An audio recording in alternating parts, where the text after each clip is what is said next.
"Stop crying, Grandma," Lily whispered, her little hand shaking as she tried to touch my face. But I couldn't stop. My body trembled, my heart pounded, and my tears soaked the floor. I looked at my children, 3 of them, all staring at me with fear in their eyes. Behind them stood their father, my husband, with his chest puffed up like a proud lion after attacking its prey. My cheek still burned where his hand had landed. That day he slapped me in front of our children.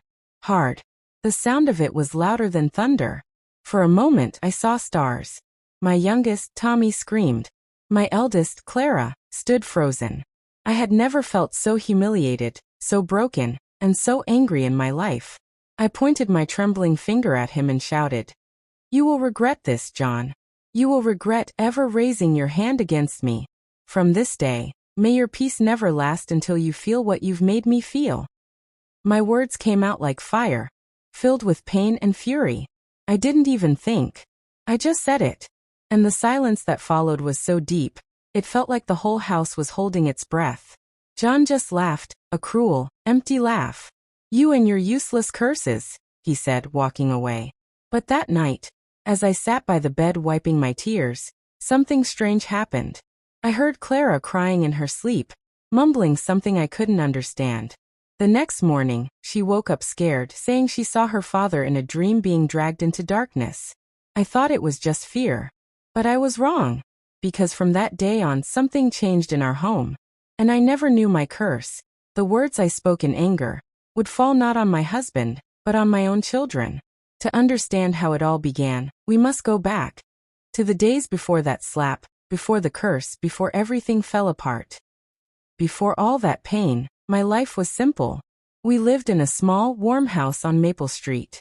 John and I had been married for 15 years. He wasn't always cruel. In fact, there was a time when he used to bring me flowers after work and call me his sunshine. We met when I was just 19. A young girl working at the bakery down the street. He was charming, strong, and funny. Everyone loved him. When we married, I thought I was the luckiest woman alive. I believed in love, in family, and forever. We built our life together, had our 3 beautiful children, Clara, Lily, and little Tommy. I was content with my small world. I cooked, cleaned, and cared for everyone. But over the years, something in John changed. The laughter faded. The kindness disappeared. He started drinking, not just a little, but enough to turn him into someone else. The man I loved slowly became a stranger. At first, I made excuses for him. "He's just tired," I'd tell myself. "Work is stressing him." But deep down I knew better. The shouting started, little things like, "Why is the food cold?" Or "You're too slow." Then came the insults. He'd call me useless, lazy, ungrateful. And every time, I'd keep quiet for the children's sake. One night, after he came home late smelling of alcohol, I found a lipstick stain on his shirt. My heart sank. I didn't ask questions, but the pain was like a knife in my chest. Still, I kept quiet.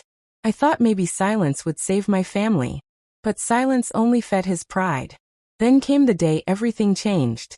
It was a Saturday morning. I was preparing breakfast, pancakes and eggs, when he stumbled in, angry as ever. Clara had accidentally spilled water on the floor. Instead of helping, John shouted, "Can't you raise your children properly?"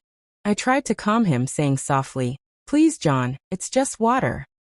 He turned to me with rage in his eyes and shouted, "You're defending her? You think you can talk back to me now?"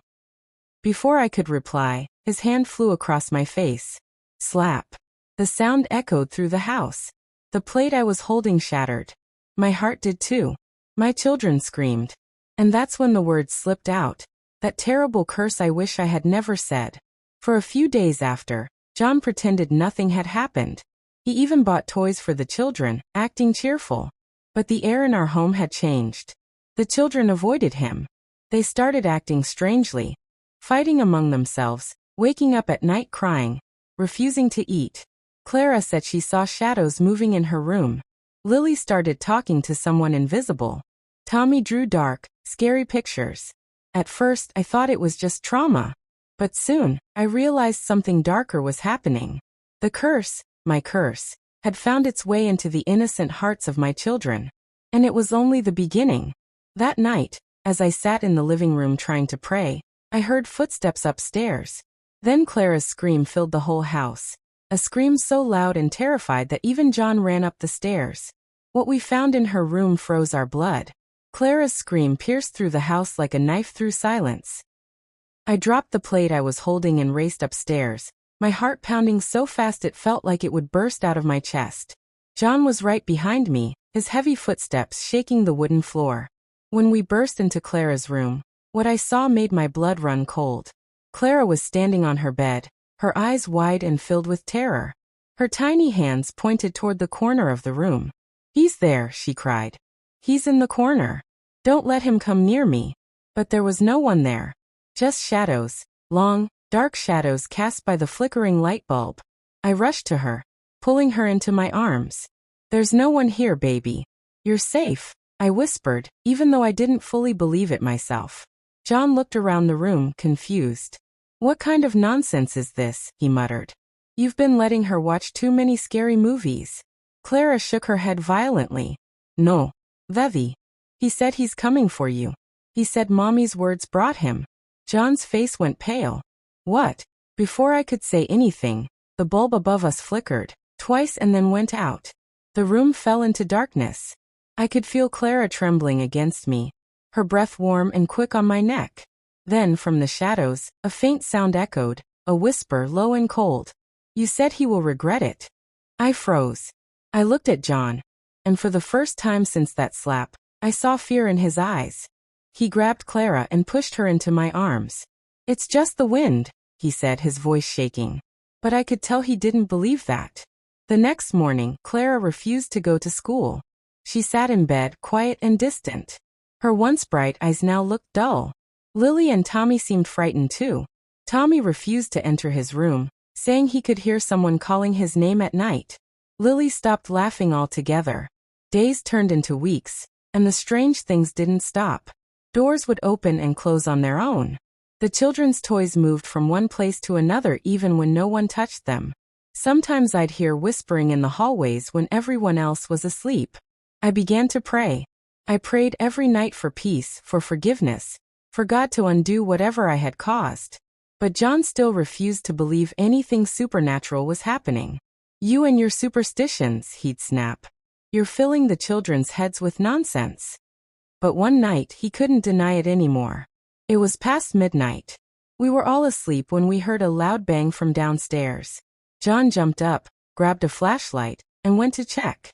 I followed behind him quietly, my heart beating fast. When he reached the living room, the sight before us made him drop the flashlight. Every picture frame on the wall, every single one, had fallen to the floor. The glass was shattered, and in the middle of the wall, written in something dark and sticky, were the words, "You promised he'd regret it." John's face turned white. "What is this?" he whispered. I stood frozen, my hands shaking. I knew those words. I had said them that terrible day. "John," I whispered, "I think it's the curse."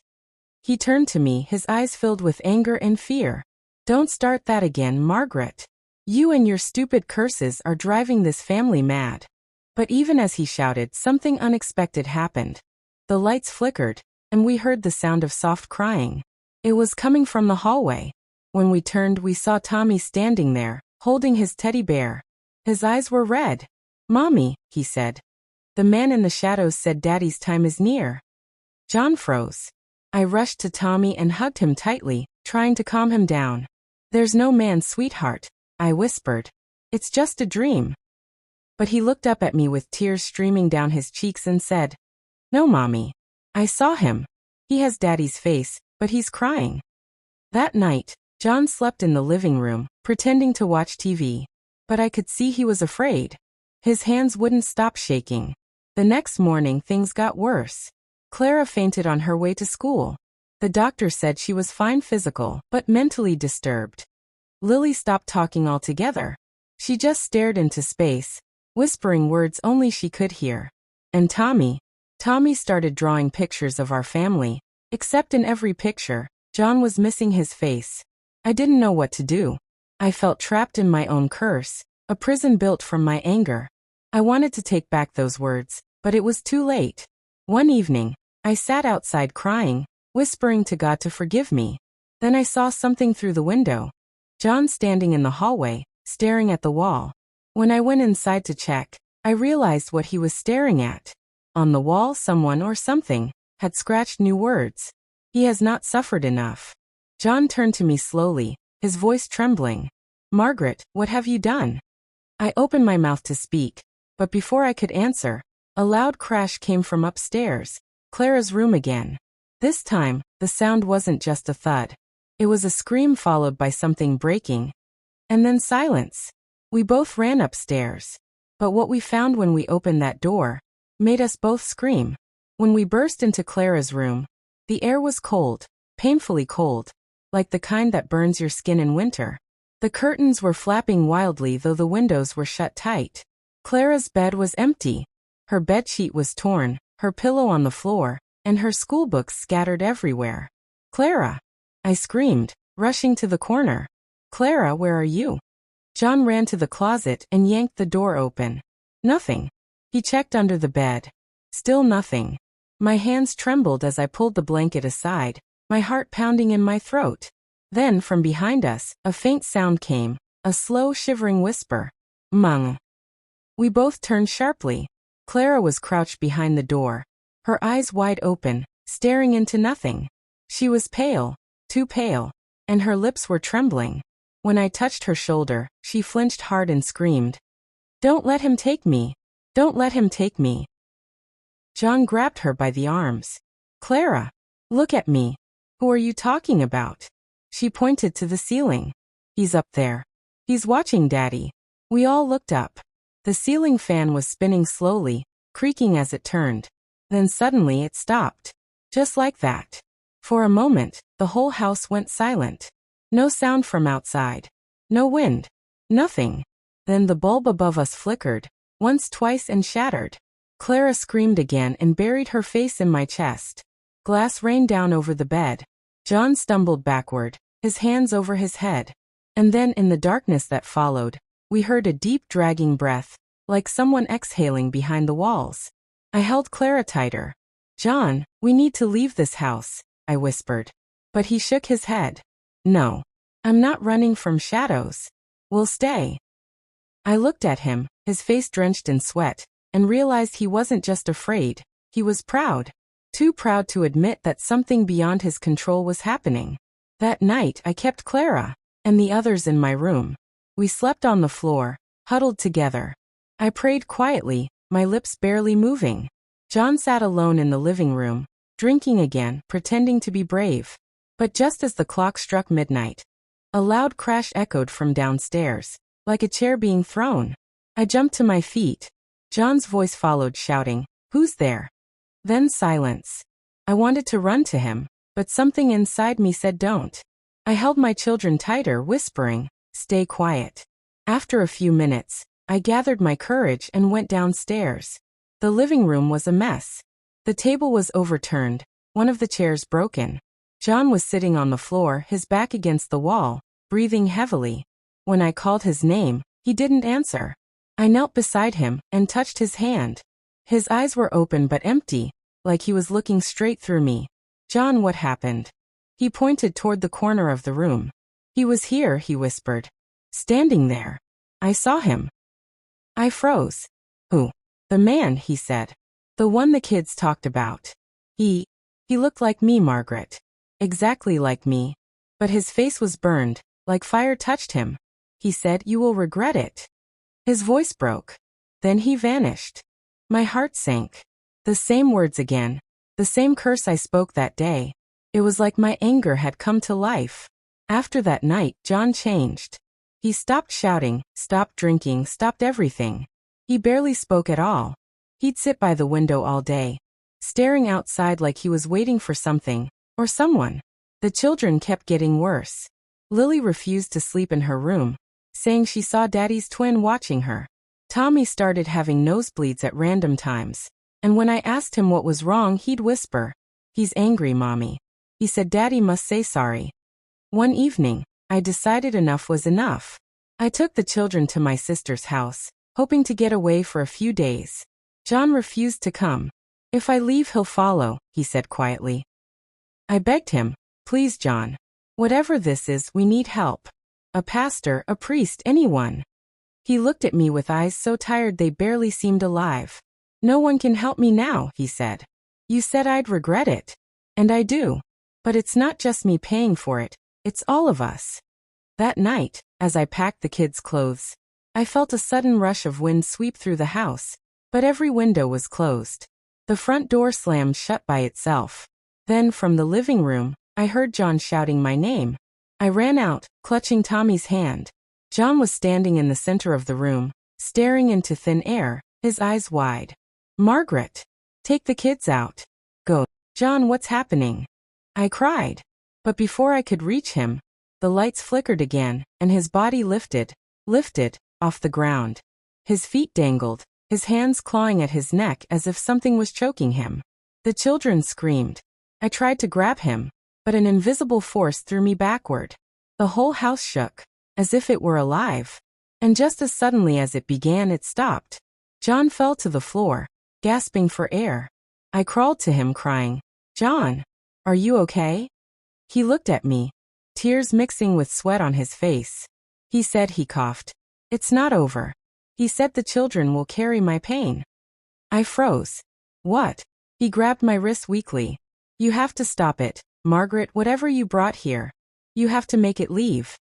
Then his eyes rolled back, and he went still. I screamed his name, shaking him, but he didn't move. The children stood by the door crying, calling out for their father. I thought he was gone. But then slowly he gasped again, alive, but barely. That was the night I realized the curse wasn't just haunting him. It was spreading, like a shadow wrapping around our entire family.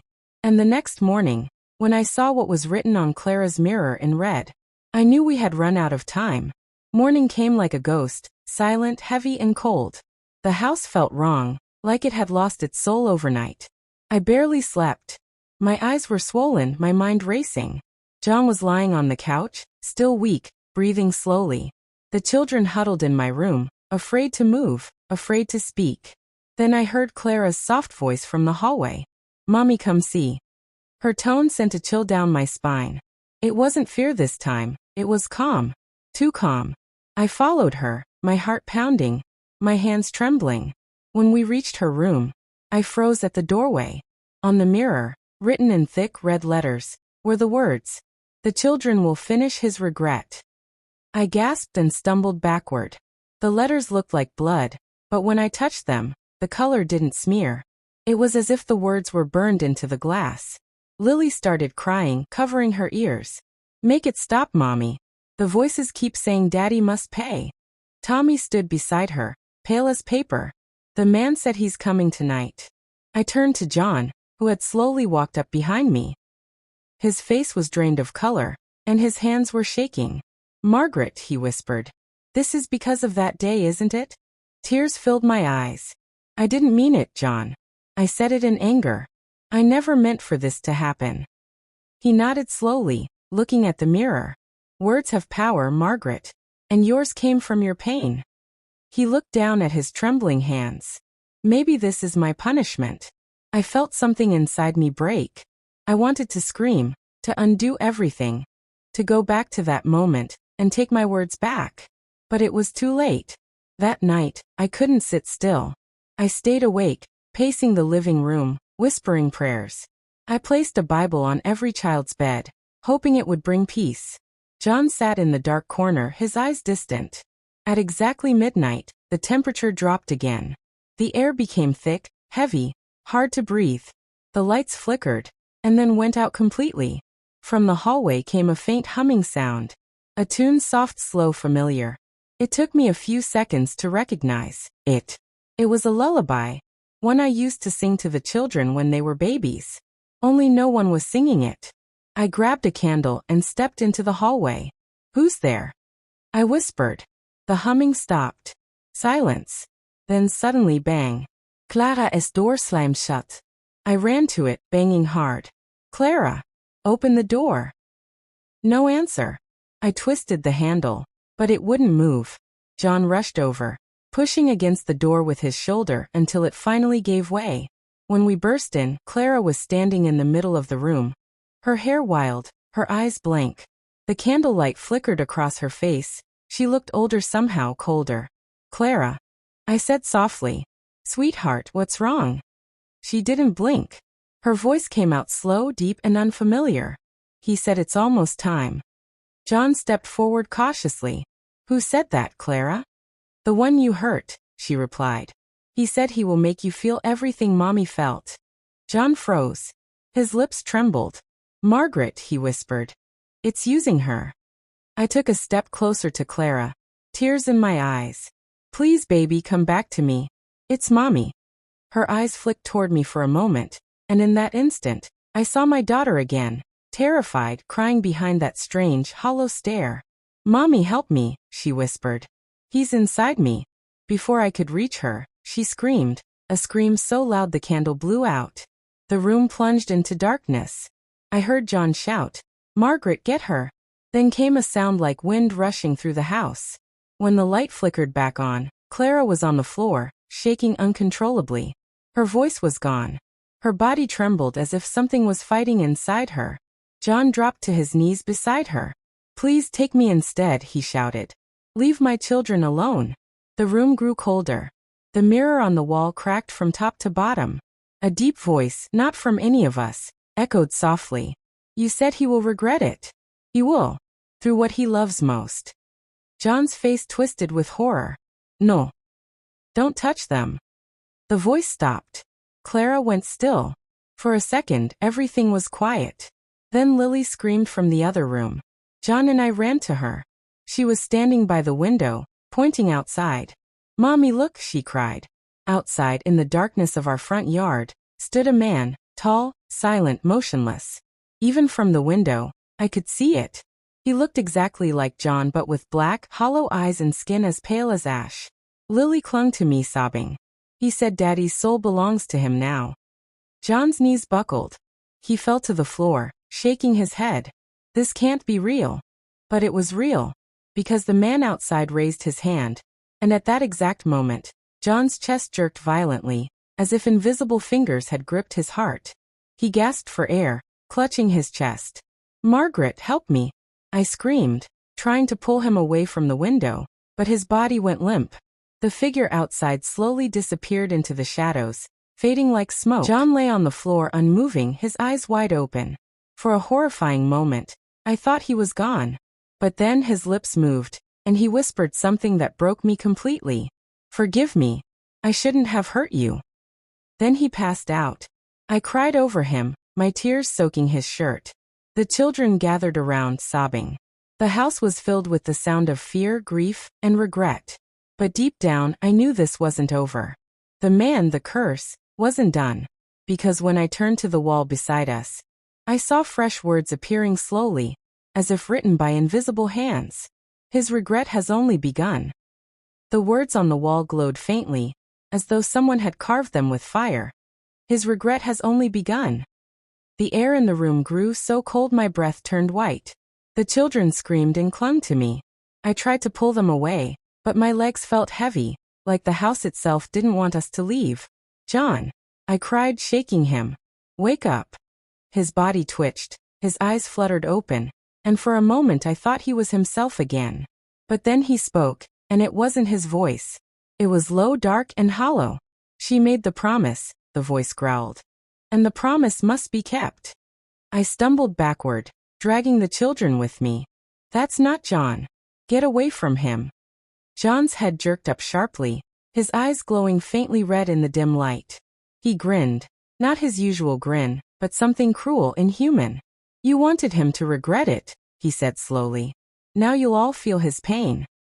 Clara began to sob. "Mommy, that's not Daddy." John, or whatever was inside him, started to stand, his movements stiff, like a puppet being pulled by invisible strings. I grabbed the Bible from the table and held it up. "In the name of God, leave my family alone." The thing laughed. "God can't help you, Margaret. You invited me." I froze. "Invited you?" It stepped closer, the light flickering across its face. "The day he struck you, you called upon me with your curse. You wanted vengeance. And vengeance came. Tears rolled down my cheeks. I didn't know. I was angry. I didn't mean to. The voice cut through my words. But I heard you. And now, it's your children who will pay the price of your pain. Before I could react, the lights exploded. Every bulb in the room shattered. The air filled with a sound like screaming wind. I pulled the children to the corner, shielding them with my body. When the chaos stopped, the room was dark again. Silent except for our breathing. I turned slowly, and my heart nearly stopped. John was lying on the floor again, unconscious, but his skin looked wrong. Grayish cold, like life had drained from him. "Mommy," Lily whispered, pointing at the wall. "Look." The words had changed again. This time they read, "To break the curse, she must suffer too." I fell to my knees shaking. My voice came out broken. "What do you want from me?" But there was no answer. Only silence. That night, I didn't sleep. I stayed, awake by John's side, holding his hand, praying harder than I ever had in my life. Every time I closed my eyes, I saw that shadow. The tall man with John's face, standing in the corner, watching us. By morning, John had a fever. His body was burning, but when I touched him, his skin felt like ice. The children wouldn't go near him. They said he was whispering in his sleep, whispering things they didn't understand. Clara finally spoke. "Mommy, we need help. We need someone who knows about curses." I didn't want to believe it had come to that. But deep inside, I knew she was right. So I took them all, even John, weak and barely conscious, and drove to an old church at the edge of town. Father Michael, an elderly priest, listened quietly as I told him everything. The slap, the curse, the strange happenings, the shadow. When I finished, he crossed himself slowly and said, "You have spoken words of power, my child. Words born from pain are dangerous. They open doors that should remain closed." I began to cry. "Please, Father, tell me how to close it." He handed me a small cross and a bottle of holy water. "You must forgive. Completely. Not in words, but in truth. The Spirit feeds on hate, regret, and guilt. If you truly forgive your husband, it will have nothing left to hold on to." I nodded, desperate. "I'll do anything." That night, we returned home. The house was quiet again, too quiet. I laid John on the bed and told the children to stay in my room. I knelt beside him, holding the cross tightly. "I forgive you, John," I whispered. "For everything. For the pain, for the slap, for the years of silence.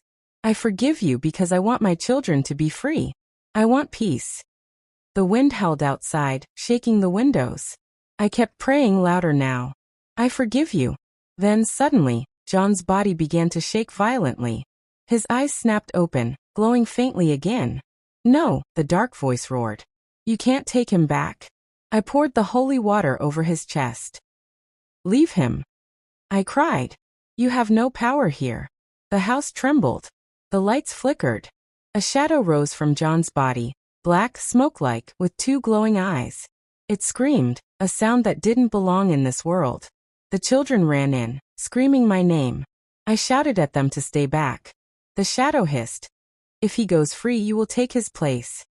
I felt something cold grip my arm, pulling me toward it. My knees hit the floor hard. "Let him go," I shouted. "Take me instead." The moment I said it, everything stopped. The wind, the shaking, the screaming, all gone. The shadow turned its eyes toward me. "As you wish." Then it vanished right into me.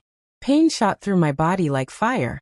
I screamed, clutching my chest, feeling something heavy settle inside me. John gasped for air and sat up, alive again, his eyes clear. "Margaret," he shouted, grabbing me. "What have you done?" I could barely breathe. My voice came out weak, trembling. I set you free." And then I collapsed. When I woke up hours later, I was in my bed. The children were asleep beside me, their faces peaceful for the first time in weeks. John sat in the chair beside me, holding my hand. His eyes were red from crying. "It's over," he whispered. "The house is quiet again. You saved us." But as he spoke, I felt something move inside me, something cold and familiar. I smiled weakly, hiding my fear, because deep down, I knew it wasn't over. That night when everyone slept, I went to the mirror. And there, in my reflection, Behind my shoulder, I saw him. The shadow. It's been many years since that night. My children are grown now, living their own lives far away from Maple Street. They never talk about what happened in that house, and I don't blame them. Some things are too heavy to remember, too painful to speak of. After that night, we left the house and never went back. John changed completely. He became quiet, gentle, humble, almost afraid of his own voice. He stopped drinking, started praying, and treated me with a kind of respect that came from deep regret. He loved the children fiercely, like every day might be his last chance to make things right. But I could always feel it, that coldness deep inside me. The shadow never truly left. Some nights, I'd wake up and see a dark figure in the corner of my room, watching. Other nights, I'd hear a whisper in my ear. You took his place. Still I carried on. For my children. For peace. Years passed and one by one, the children left home. They never forgot their father's mistakes, but they forgave him. Maybe that was the real miracle. Not that the curse ended, but that forgiveness broke its power. John died peacefully in his sleep 10 years later. Before he passed, he held my hand and said, I'll never stop thanking you for saving us, even if it cost you everything. I smiled through my tears and said, It didn't cost me everything, John. It gave me back my family. After his burial, I came back to the old house one last time alone. The paint had peeled, the windows cracked, and the air smelled like dust and memory. I walked through each room, remembering every scream, every tear, every prayer. When I reached Clara's old room, I saw something that made my heart skip. The mirror was still there. The cracks were gone, and the words had disappeared. For a moment, I thought maybe it was finally over. Then I looked closer. There, faintly behind my reflection, was the shape of a tall man, smiling softly, like an old friend who had never really gone. I didn't scream. I didn't run. I simply whispered, I forgive you too. And with that, the figure faded, leaving behind only peace. Now, as I sit on this porch telling my grandchildren this story, they laugh and say, Grandma, you always make up scary tales. But I just smile. Because deep down I know, the story isn't meant to scare them. It's meant to teach them something I learned the hardest way possible. Anger is a door. Once you open it, you don't always get to choose what comes through. If I could turn back time, I'd never have cursed their father.